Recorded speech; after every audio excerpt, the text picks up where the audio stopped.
Welcome back to another edition of NFA, the segment here at Whale where we discuss different aspects of the NFT space.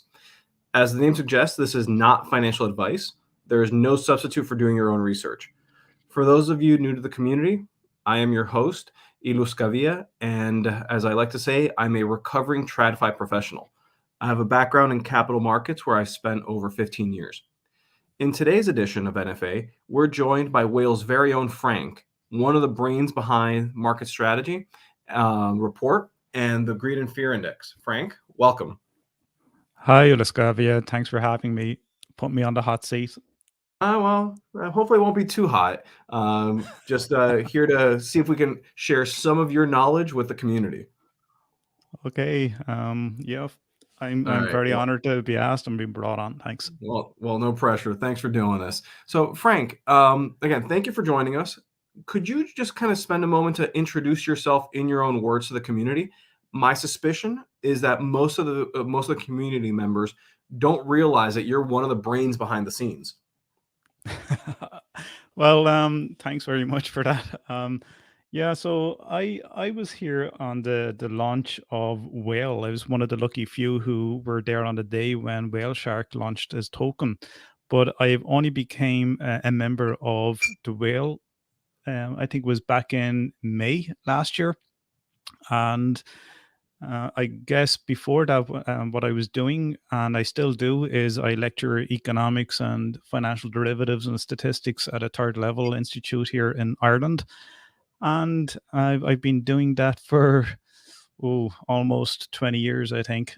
And in between, as I was talking to you before this, I had an economics podcast, and that's known as Economic Rockstar. It's I don't do it anymore, but the shows are still available and live, and hence I have my Twitter handle as Econ Rockstar, and it's not just because of me, it's because of the show. But I think that's why I also have Econ as part of my Discord name. So what you're saying is that that's a humble brag, and that maybe I'm going to be the one in the hot seat today. No. All right. Well, thanks for that. Now that we have it out in the open that you're an actual economics professor, I'm starting to sweat a little. It's okay. It's good. It's good. But yeah, I was tasked. Ekaitsa is my team leader here at Whale, and I was tasked with doing some analysis of the macro market for NFTs. And I guess I had to figure that out early on, or we had to figure that out earlier on, because it was a relatively new title, I guess, an NFT market analyst. Well, it's definitely one of the emerging roles. I've been seeing that more and more, but I hadn't seen it prior to maybe 3 or 4 months ago. So you're definitely one of the first I've ever come across, setting the stage for others. You're what would they call it? You'd be the guy opening the path. You're forming the beachhead.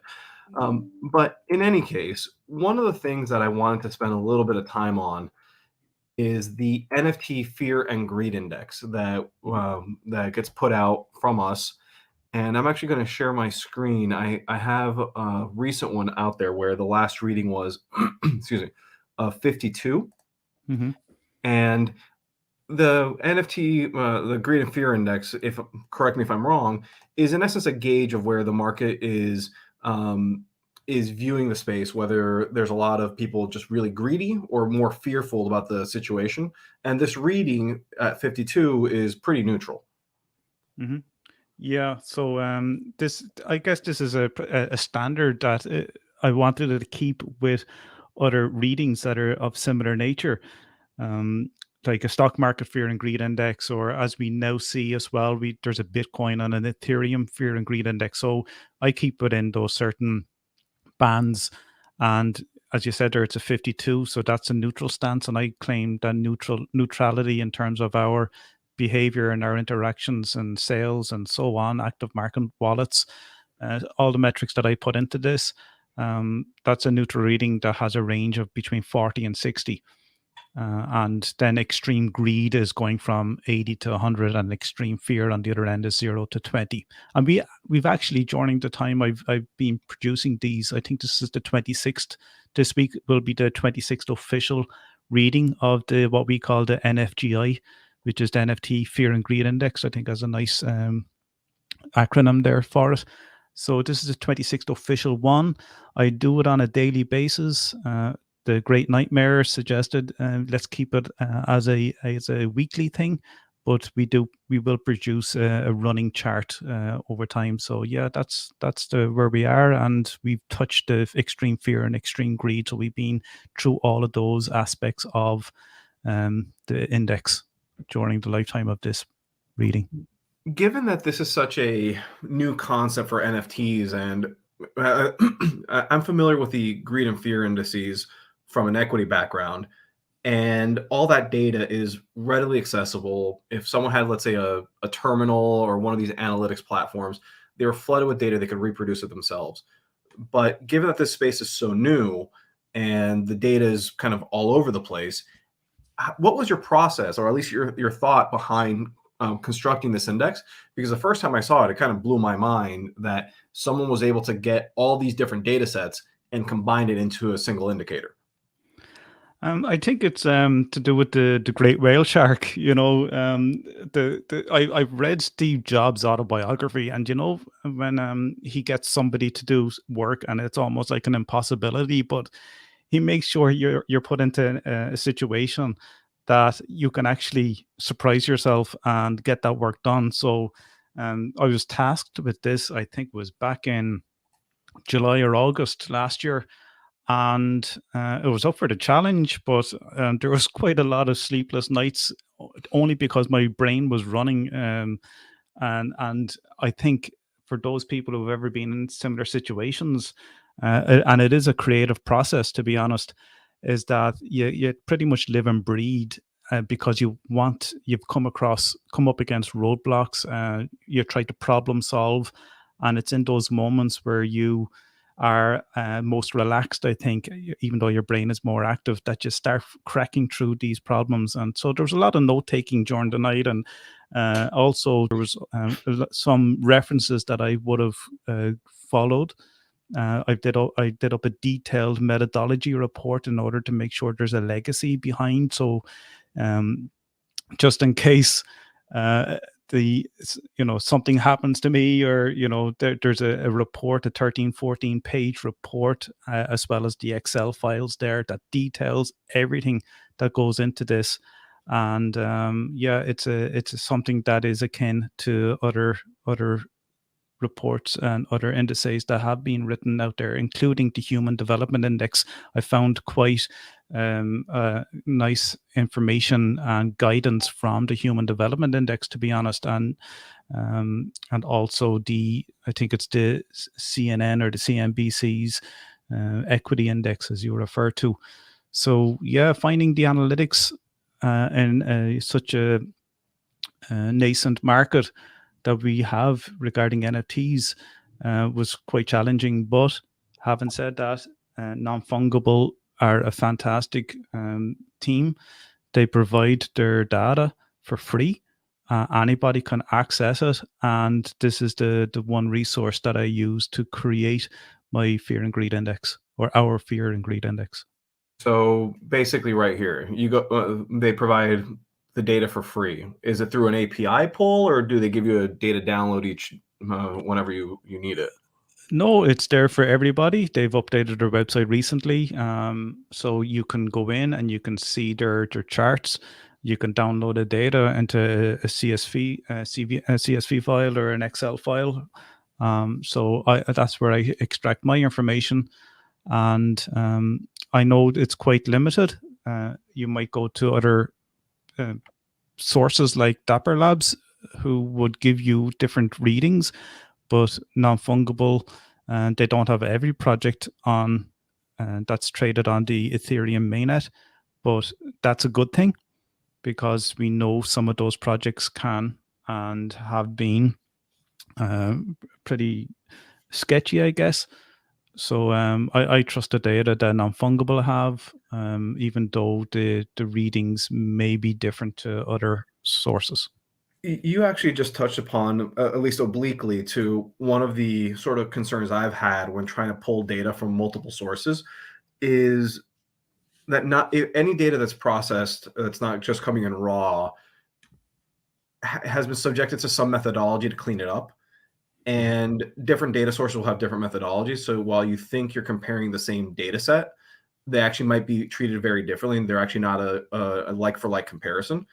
Is that part of the reason why you specifically try to only use non-fungible instead of mixing and matching data sources?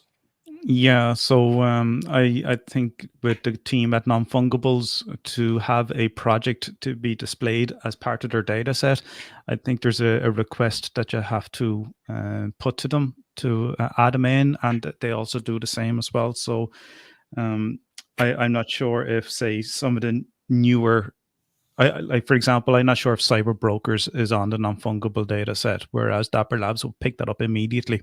Cyber And brokers, you said? Let's see. yeah, so maybe do a search in there and see. Doesn't look like it. No, so that's fine. That has added a lot of liquidity to the Ethereum. I think about 18. Would it be wrong by saying this? But just over 18,000 ETH as of last week was traded on the Cyber Brokers, and you can see that in OpenSea. But that's not recorded on Non-Fungible. But still, having said that, okay, there might be outliers in some instances, like the initial sales of a project that has been recently launched, and we're missing out on that, and that might fail to be captured in the fear and greed index, where that could have pushed the index up that bit. But you also have the opposite side where, say, some projects would have collapsed, like Mechaverse. I don't know if, again, I don't think Mechaverse is on Non-Fungible, but it is on OpenSea and recorded in Dapper Labs data set. So, you have a balance there, which is, There it oh, is. there we go. There's Mechaverse in there. So, yeah. So, that was an example. Maybe it wasn't a good example, but there would have been other instances where projects would have died out. Pixelmon, for example, could have been one, or that's not recorded here. And I again, don't know why it's not pulling up, but no. So like, the data in a way averages out. It's still, I reckon that if all of these projects were put in, we'd still have the same reading, to be honest. well, you actually covered a couple things that I wanted to kind of dig into.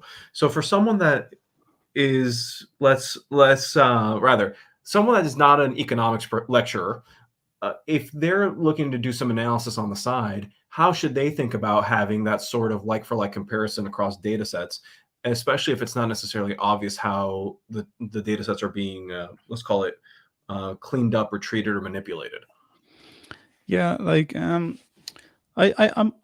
unsure really how you could approach that, because there are plenty of the other data sources like OpenSea. No, I don't think they would provide it as Non-Fungible does to us on an Excel file historically. Likewise, Dapper Labs, I don't think does it. Maybe you need an API for that, as you refer to. And then you have Nansen. So there's so many that would give us, for example, what's the market cap for NFTs in the year 2021. Well, we have so many different readings, so Non-Fungible would claim it to be approximately 15 to 18 billion dollars, and Dapper Labs would say it would be perhaps 25, 30 billion dollars, and OpenSea would even say higher. So we're going to have very much a different type of data source, and if you were able to extract our information through an API and get that data, well, then you want to be careful of double counting. You'd probably want to be more of a programmer, so I wouldn't be the guy to ask, because I wouldn't know anything about programming and Python and trying to extract that information and remove anything that has double or more than or triple counting of data. So it's a long data set, as you can imagine. So I think it'd be best stuck with one data source, and then just compare the market capitalization that each of these sources gives us.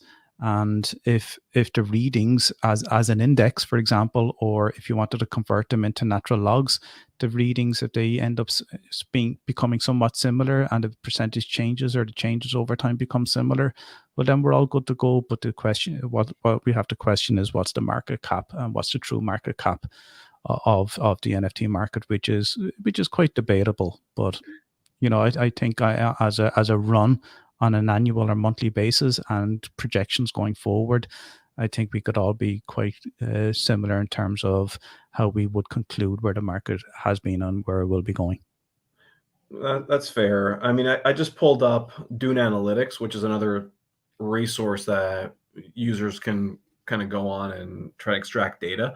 But to your point, this is most powerful for developers, people that can actually program. And I think SQL is the language that they use on this. But there, as you can see on like the generic site, there are already pre-prepared queries from other people that you can pull out and refresh and update. But you can in essence run all those queries yourself through here. But to your point, knowing to exclude double or triple counting is a challenge in and of itself. The other question that I wanted to touch upon when you were talking about the fact that non-fungible may not have all the data sets is well, the question basically boils down to, if it doesn't capture all data sets, does that mean that the indicator might have a problem because it doesn't see all the data? Or does it make it a lagging indicator instead of a leading indicator because it's always going to be refreshed when the new data gets incorporated? Or does it not matter at all because it's directionally accurate? I think it's a hard question to answer. I would have leaned more towards what you said at the end there. It doesn't really matter because it has that directional move anyway in terms of the growth. And I know sometimes, and I don't always, but sometimes I do look at the Ethereum Fear and Greed Index. To be honest, I've only looked at it a handful of times over the last couple of months. But I remember putting out the reading before 52. I think it was a 47 or something like that. And I just put it out on our own internal market strategy channel here on Discord. And I think it was a few of the guys, Justin Nightmare, were saying, that high? Is it that high? And I kind of surprised myself that I had jumped from an index reading in the 20s up to a 44 or something like that. And I was saying, yeah, sure, the average for the last week was in the 30s, but the recent reading was a 44. And that was higher than the Ethereum Fear and Greed Index. But quickly, a week later, my reading, as you showed to the audience there, of 52, the Ethereum Fear and Greed Index that same week was about a 54. So I was not that Ethereum was or is a big parameter, but it does feature in the Fear and Greed Index as one of 9 in parameters. So it does feature there as an equally weighted metric. But it's good to see how, even though NFTs and the Ethereum market can decouple at times and can be correlated at other times, it's good and it's somewhat reassuring. And I do have full confidence. At the beginning, I was there, is this going right? But given that we are at this now for maybe 30 months. No, sorry, I shouldn't say that. We're at this now for over 30 weeks now. I'm pretty confident that this is kind of quite legit. Well, besides talking your own book, just kidding. No, that's fair. But given that it seems that it does, let's call it, decouple and like reconverge with the other broad markets, have you spent any time trying to determine if this is a leading or instead a coincident indicator? Yeah, I just seen Nightmare's question there on Discord, but Oh, I haven't actually seen it yet. I was it was the thinking same how to put it. question. It's the same question. Great minds. I know. You're setting me up now to you pre-plan this, was it? But it's something that I haven't really, strangely enough, perhaps given much thought. I know last year when I was given this role. No, I don't mean to be coming off point, but I'll come back around to it, Alscabia. Don't worry, I'll hold you to it. Yeah, so last year when I was given a task of NFT analyst to look at the macro markets, I was thinking, okay, let's roll up the sleeves here and figure out what I need to do. So it was relatively new. So I decided to go and get as much data as I can for all the segments that it's available on Non-Fungible, and look at it historically from mid 17 or 2018 for some of the other segments. And I decided to do correlation analysis and ANOVA tables and do my t-tests and that type of thing, and do some kind of descriptive statistics and identify some relationship between, say, the segments and the price of Ethereum. And I found with those that there were high correlations with some of them, like art and the collectible segment, and actually sport as well was highly correlated with Ethereum. But what was a surprise was two segments, the metaverse and also the gaming segment. The metaverse didn't care about the directional movement in Ethereum. If ETH went up in price, metaverse could have gone down in terms of its sales or its dollar sales or its number of sales, and likewise the reverse of that. And it just didn't matter. There was no relationship there whatsoever. So people weren't influenced by the price of ETH, whereas gaming was the only one that has a negative relationship. And if the price of ETH goes up, gaming went down, and maybe that's the attitudes of gamers and the play to earn model, and the fact that they are probably outpriced from the markets if the price of ETH goes up. But in terms of then looking at whether one determines the other, or whether the fear and greed index leads the market going forward, that chart that I don't know if you have it displayed, that I've just started to recently do. Is that the Excel sheet, or the Google sheet? Yeah. Let me pull it up. I want to make sure. Actually, you know what? Hold on. Let me make this an image so it's just easier for the audience to see. Hold on. You keep talking while I get this going. Yeah. So like the daily chart that you're going to find and show the audience there, I've only started to really put that together from January of 2022, so we can see where it has dipped. There you go. Yeah, that's it. So you can see that it's dipped in around the 6th of March. There's, if you want to be technical about it, there's a bit of a double bottom there in March, and we've seen an increase. So if you see, as yourself and Nightmare had asked, was it a leading indicator? Usually what we say in reading the fear or the greed is that if you have an extremely fearful market, that in itself may suggest that the market has bottomed, and we should then therefore buy into the marketplace. And likewise, if we're on the other end where we have an extreme greed, that is an indicator that the market could, in a way, I don't want to say collapse, but in a way turn downward. So from that perspective, yeah, you would see the bottom there as an opportune time, and it's a very difficult thing because you have to be contrarian in your attitude and your behavior and your approach to buying into the NFTs. But this is for an overall market, and it doesn't single out any individual project. And this, to be honest, I'm sure it can easily be adapted for any project, for any segment. And just putting the data in where the overall macro data goes. So I'd say you could do an NFGI index, fear and greed index, for a project like, I don't know, Bored Apes. Who knows? That could easily, I'm sure that could easily be done if I have the data for it. What I would love to see is this overlaid or at least plotted alongside some of the other markets and just to see how they move in tandem. And Hmm.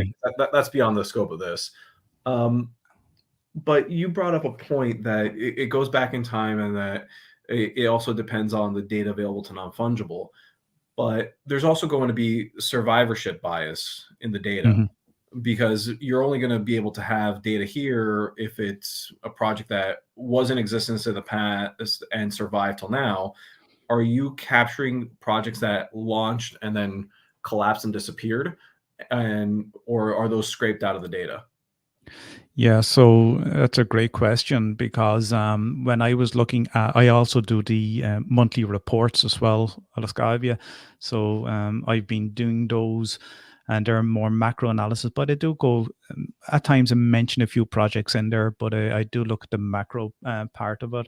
And they they've got, as you know yourself, those people and the audience here know also how we've gone through the highs and the lows of the NFT market. So I've been doing that again since June, July of last year, turning out monthly reports and annual reports. And um, what I have seen over time, I started off with 7 segments, and I had to drop 2 segments out of the analysis, and that's because and one of them was sports, and the other one is DeFi. And you might ask, okay, why remove something huge like DeFi, which last year had a market, oh, sorry, not last year, but overall since its inception, has a market capitalization that's a whopping $243 billion. But that's not included in the analysis because DeFi, it's not an NFT. So, but there are certain NFTs that capture or behave as a DeFi project. But if you examine it in non-fungible, there's only one project that's DeFi. So look, I can't have that one project determine a market for DeFi and NFT. So that had to be removed. Sports have to be removed because there was double counting with some sport NFTs like So Rare, and that was seen as a collectible also. So I had to remove that. And then another one was gaming. The gaming seemed to have collapsed. I think it was back in May or June. And if you look at the charts, I don't know if non-fungible have it anymore, but I do have the data that I've used to capture the gaming segment. That market seemed to have collapsed and is now I suppose a tiny market to what it once used to be. And I think the reason is, this is the reason why non-fungible decided to remove Axie Infinity from their data set.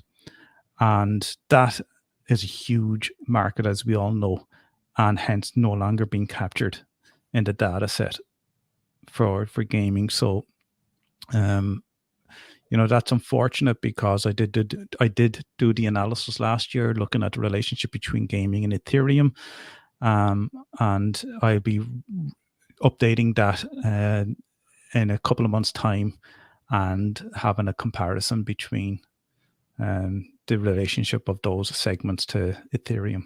It seems that they have Axie listed here in the project rankings.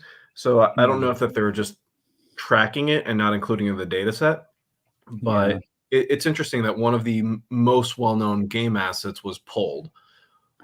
If you click on it, it might give you a historical graph of the data. Oh, it looks like their website's broken. Okay. Image not found, but got some land data points. Here we go. Yeah, I don't know. It seems I like can. they might be still working out some kinks in their Mm, site, but you've got sales history. But it just I want to revisit this for a second. So if you have a data set that is then pulled and no longer available, do you then go back and restate the data excluding it, or do you include it up until the point that it's removed? I still included it. The the data of late, for example, for the collectible or for the gaming segments, if I did a donut chart, for example, those slices are so small because the previous months have dominated it. But I just keep on rolling with it, and I just wait until it comes to a point where that data has somewhat is now legacy and historical and no longer features in the charts going forward. I just have to treat it as is, I guess. And but given that we're talking about monthly reports, at least it's current, and I don't have to really go back to the making comparisons to those larger numbers. But I guess regarding splicing the data, I don't know if that's I haven't done it, if that was necessary, or do I just trust the way, and I do trust the way Non-Fungible presents their data. Not only do they remove some, but they're always including others in. For example, recently, a couple of months ago, they've included Pranksy's NFT boxes, for example. Yeah. As we know, they've included the Bored Apes there. So they become important features, and they're necessary. So whether that inflates the data in terms of the metrics, but I think it's just a very fair reflection of the overall NFT market. Fair enough. And is the NFT Greed and Fear Index primarily Ethereum-based products, or is it including products projects on other chains, like, let's say, Tezos or Solana or some other one? No, it's all Ethereum. It's all Ethereum based. So Does it include the layer twos? Does it include? Like on, let's say, Arbitrum, Optimism, Polygon, any of the Ethereum side chains or layer twos? I'm not sure. Again, the data that I take it from is from Non-Fungible. So whether they have layer twos in there, I don't think so. But it's mostly Ethereum, if not all Ethereum based, on the layer one. Okay, understood. I just see that we had a question from the Cryptory asking if we were going to be looking at any NFT/DeFi combinations on other chains. So I guess that answers that. Yeah. But it'll be interesting to take a look at that. All right, maybe as a project on its own, or analysis on its own. I mean, yeah. And when you started doing this, like putting this together and going through the methodology to compile this index, were there any sort of surprising observations or discoveries that made you go, "Huh, I wasn't expecting that," aside from maybe the negative correlation of gaming assets to the broader market? For the Fear and Greed Index, is it? Yep. Let me see. What was a challenge was creating what are called goalposts. It's a term that I took from an academic paper from the author who came up with the Human Development Index. And the goalposts are defined by the minimum and maximum readings to which you compare the current data to. So say, for example, I eventually, when I do all the calculations, I have to do what's called a SED score and find out where the current value is relative to the mean, and I divide it by the standard deviation, and then convert that into like a normal distribution and then a percentage. So, what happens is, for the listeners that aren't familiar with a Z-score, what he's trying to do is take data that varies a lot and trying to sort of organize it in a way that allows analysis. Basically, he's cleaning the data. Yeah. So that way we can see then where the data fits relative to, say, the average or previous readings. And that's what gives us the reading from 0 to 100. And then I can identify for example, the reading of last week's 52. So that places it in and around the middle, and hence it's more neutral. So in that regard, I had to define the goalposts, and I shared with you the Excel file there before we came on, and you asked me which should you look at, and I said, look where it has V2 version 2, because I have a previous one where the goalpost changed. So I had to kind of, I have to always review the data and reflect on and update it, because what happens is we don't know exactly what the minimum and maximum are. Okay, the minimum is going to be 0 for anything, because there could be a day where we might have 0 sales, or ETH could go to 0, highly unlikely for any of that. But we don't know what the maximum is going to be. So all I can do is judge based on historical maximums. And I think historically the price of ETH has hit, for example, about $4,800 last year. So I'm going by my goalpost as that to be the maximum. And there have been occasions whereby the maximums that have been defined by, say, for example, the active market wallets, which was a bit of a problem over time, and that kind of took me, but I had expected it because I wrote it all up in a methodology, so I knew what to do when I was confronted with it. So what happened was, say, for example, the maximum number of daily active wallets could have been at the time maybe 28,000. But we've hit 30, 40, 50,000, 60,000 daily active market wallets. And because of that, then the reading should be a limit of up to 1 or 100. That defines the fear and greed index. However, with the active market wallets, it could have been like 200 because it doubled what the previous high was. So I built into the model and the methodology that, okay, this could be an outlier, it could be temporary. Let's include it in here because it's a weighted average, so that the weighting that I apply to the active market wallets could be, say, have an equal weighting relative to the other parameters. And therefore, granted, it does have an impact on it, but it doesn't have as much of an impact, as more of an impact than the other ones have. But if there was a reading that broke 1 or 100, say, for example, like the market wallets breaking up to, say, 200 because it doubled the previous highs, I have to allow that into the model.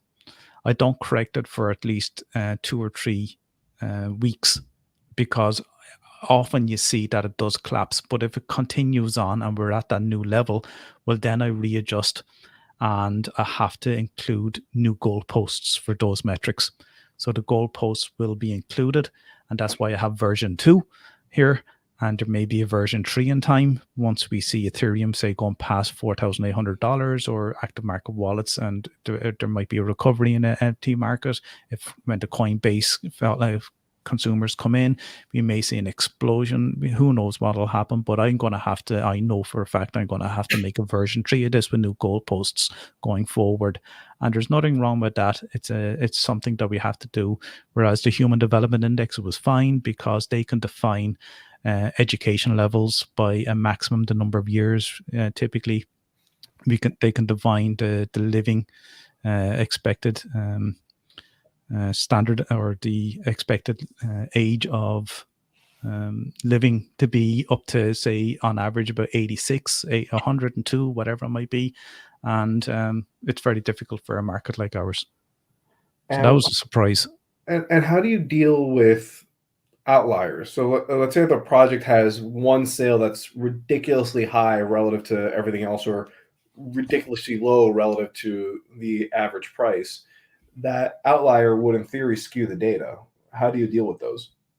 Yeah, you're 100%. So I'm just going to see if I can get into. I know the audience can't see this, but just to give you some, because there are examples of it. If you go into that V2, the version 2, Yeah. and if I'll give you the exact cell.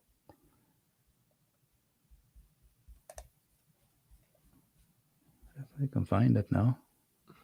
It's I don't know. We need to go specifically into the number, but I'm curious as to the methodology or thought process you have about it. Because on the one hand, you include it's because it's an actual transaction, but it skews out all the data and dwarfs some other insight, or you exclude it because it says, well, this is a one-off, won't happen again. But then you're not actually representing the 100% of the data set. So, for example, on the active market wallets, I think it's in cell M. Yeah, it is cell M391. You see, there was a period in January this year between the 25th and the 25th of January and the 2nd of February, where active market wallets broke and breached the previous highs of 33,500 daily wallets. So they broke above that, and on the 31st of January, do you remember all that hype and so on? The markets kind of slumped in November and December, and then all of a sudden it kind of exploded in January, and before it kind of tailed off again in February. So on the 31st of January, there was like the wallets were 42,507. You know, that's like almost 10,000 more than than the maximum, the previous maximum. And I have here all flagged in red, but I let it run through. Incorporated into model, and I knew there might be an occasion where if this was sustained, I would have to readjust by changing the goalposts and create a new version of this and put in the new model. But I knew from it that the market would come down again, as we see there. It's heading back down to the 60s and 70s and even down to the 40s. In the end of February, it's 40% of what the all-time high was. So this is I think you might have mentioned previously in another podcast or another episode of this NFA, is that I remember listening in on human behavior and survivorship bias and the heuristics that go with this. It's typical human behavior. People kind of come together, the herd mentality. They push things up, and it kind of comes off again, or it could be the result of a new project launch, where it boosts or a revival of a project like Doodles. So there would have been a lot of activity, and that could have increased the number of market wallet participants in the marketplace. So yeah, I would just have to adjust the goalposts, perhaps make a new version because it becomes more permanent feature of the model, and therefore I will make those changes. Okay, so there's excuse me, so there's no standard Windsorization process. No, I either let it run, knowing that it'll come down again, or I would create a new version, which I've only done once. Okay, fair enough. Well, thank you for that. That's definitely probably a little bit more detail than some people would be comfortable looking into. But you know me, I like I like digging into this. But if sorry, like if we were to go just by the live readings, you know, if there was an outlier, and it has happened before, Scavia, that you know, if I might have come across a reading of say 30, and then it just kind of collapses down. This is just an example. It hasn't been the case, but say it was 30 and then it just kind of collapsed down to a 10. You know, you have to question, do I put that reading in of 10, or do I take an average, an equally weighted average of the past 7 days, kind of make the data a bit more smoother? So instead of going from a 30 down to a 10, I look at the last few 7 days, and I might have a preference. And I rarely do it. I don't like forcing the data, but it just might make a bit of sense to get the 7-day historical average or a 7-day average of the data set to not make it as much of a fall. But yeah, that's sometimes I do that, but I don't like doing it. Okay, that's fair. So given that this is all kind of like getting into the nuance of the basically how the sausage is made on these indicators, a lot of people that come into the space and want to buy NFTs might look at this kind of broad analysis as a way to start making their the determination if they get into it or not. So I actually see that Nightmare. I just asked a similar question where I was going, but what sort of indicators should new joiners incorporate in their review when they start kind of deciding if they get in, and if so, where? So maybe like in layman's terms, like the steps ABC. I guess I think we're all at fault for this, because if we're looking at, say, an individual project, the overall market may not matter to an individual project. I guess it's like the stock market. Do you go with the S&P to make your decision whether you should buy Tesla or MicroStrategy or Apple, or do you go for the fundamentals for the actual stock because that's where you're interested in? Granted, the S&P index will be a good indicator because that's an overall test to how the market is on average performing. And, with individual stocks, they may outperform or underperform the returns of the S&P. So do you take it that perspective, which I think we all do? Well, I can't speak for everyone, but if I'm interested in, say, or if I bought into a particular project, you go to OpenSea, you look at the floor, which is the wrong. Well, I think it's probably the wrong thing to do. But you're interested. You're kind of gravitated towards looking at the floor price. You're looking at who perhaps is buying into this, and I think that's an easy, perhaps flawed way of trying to read the market. And I've criticized it quite a bit in my monthly reports. I see it a lot. Whale Shark does talk about it. We've talked about it on previous shows here streamed on Discord, and I heard people mention it as well. And the power of the influencer, how that can, you might feel comfortable in those crowds. So, I think that's pretty much where some of us go regarding the data. That's something that OpenSea does provide for individual projects. They look at the recent trends in sales and also the prices, whether it has fallen or increased. So that's interesting from an observational point of view. Regarding non-fungible, if you see there, it's almost a similar thing because they share, if you click into any of the segments, Lascavia, you will actually see images of the latest highest sales for those segments. So, for example, collectibles, you're going to see Fidenza, you're going to see the Bored Apes, CryptoPunks. They're after making recent high sales the last day or two. So, we like seeing the visuals from the images and that. So regarding the data, does anybody want to jump in? And I hate speaking on behalf of people if I'm not sure if I'm right with that, but it's just the way the market seems to perform in terms of how people are gravitate towards and lean on influencers and talk about floor prices, unfortunately. Well, for what it's worth, from my perspective, I don't look at floor price as much as I do as the most recent transactions. So I look at the activity tab on OpenSea to see what the clearing price actually is. Because if you might set an artificially high floor that no one's actually transacting at, it's pretty much irrelevant. It's like if you're buying a house and someone says, "Oh, pay me X for the house," but you're only willing to pay Y. The house isn't worth X; it's worth Y. So it's the clearing transaction is what I try to focus on. Yeah. But look, going back to the question, like I know I kind of went off point, and I think that's where people could generally go to, maybe not on people on listening in here, but the steps that yourself and Nightmare refer to, what indicators. What I like to look at are, I like to look at the active wallets and the number of sales. Okay, that to me gives me some kind of insight.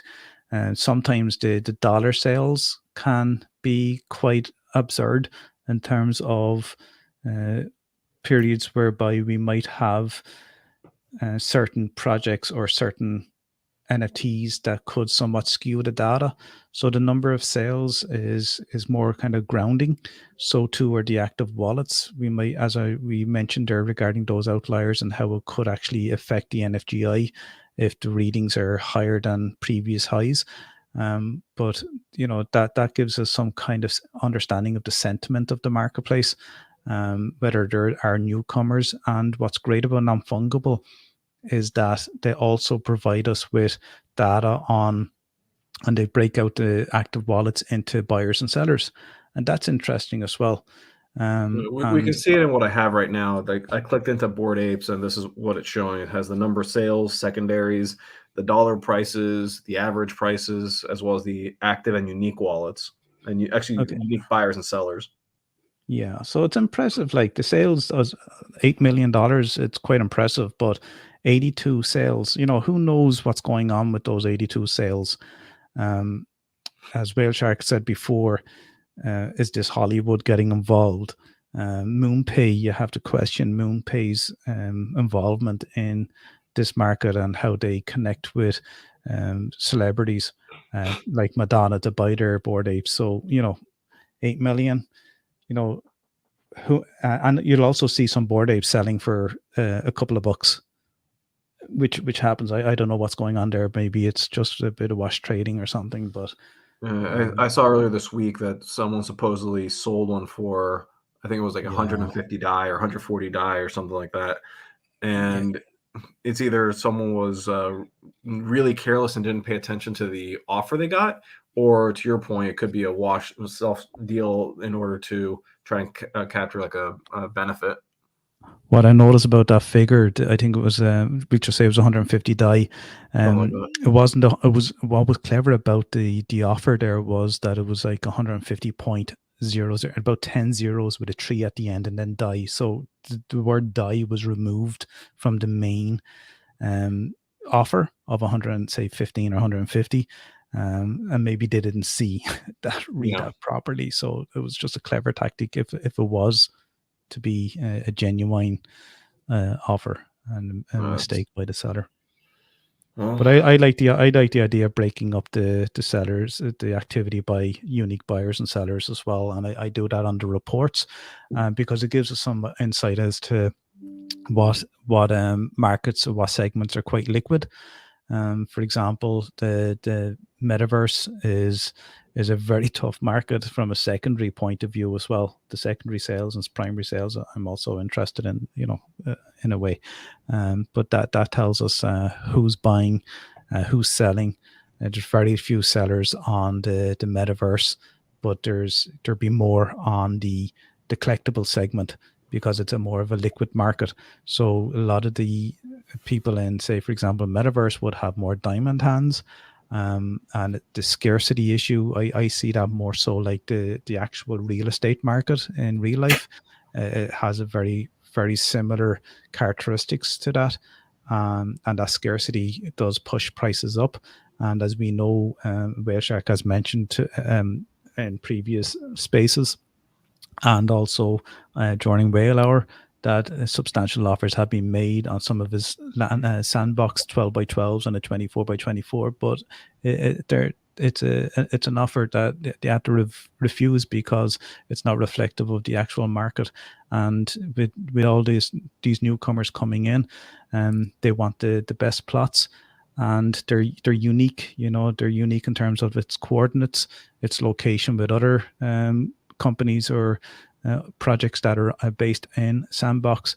So you have such a market that if you were to hold on to it for an extended period, the metaverse market, and as I said before, it's totally unrelated to the price of Ethereum as well. So it says a lot about these statistics, and these metrics says a lot about the characteristics and traits of the participants in these particular segments. Art, unfortunately, I like the art segment, but it doesn't have the liquidity that the collectible segment has, and that dominates. For example, 2 months ago, the collectible segments, the active market wallets for the collectible segments was about 82% of all wallets, whereas last month it collapsed down to about 56%. So so that kind of shows what happened in January. The peak prices was mostly due to the collectible segment, and it's kind of I'd be interested to see what that calculation is. I'll be able to do that the weekend and find out what it's like in March, and has reverted back to higher numbers, or is it stabilizing at around the 50s, which gives other markets and other segments a chance to somewhat grow, because we like to see some of the money come into art, one of ones, We like to see it going into maybe, other segments, and not to take away from collectibles, but just to see others get a bit of a break. And, I know this Discord channel is fantastic to support photographers, other creatives in the space. And we all like to see those artists to perform well. And also I'd like to see it happen in the macro data. Sure. too. For sure. I know that we're a little over on time, but there were two questions that we still have pending. Came in from Nightmare, and I'll ask them, and then also see if we get any other questions in at the last minute. But floor price, support or resistance? Oh,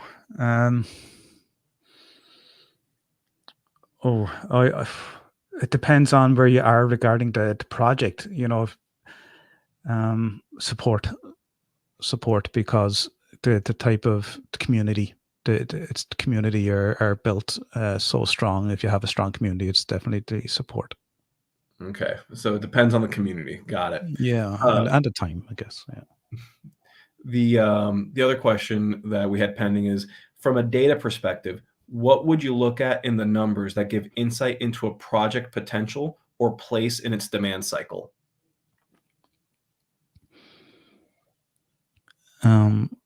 I probably, based on my own ones I look at, probably the active wallets.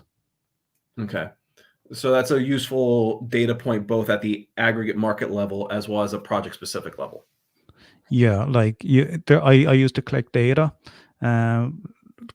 for quite a while and I track every week. I would go into Twitter and Discord of many projects and artists, and I would track and record numbers, whether they've gone up or down.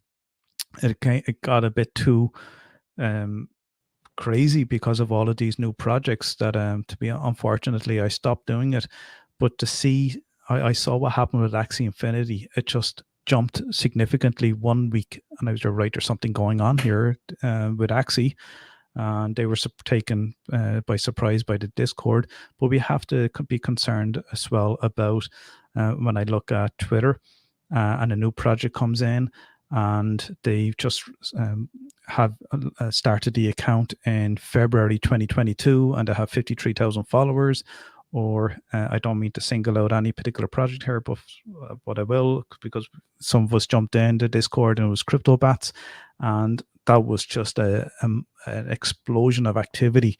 But who knows whether that was all bots, whether they were purchased, whether it's genuine individuals. So something like that, I wouldn't relate to be similar to active wallets, but I would be concerned that if there's a lot of activity there as a proxy for active wallets, I'd be concerned about that as well, to be honest. Okay.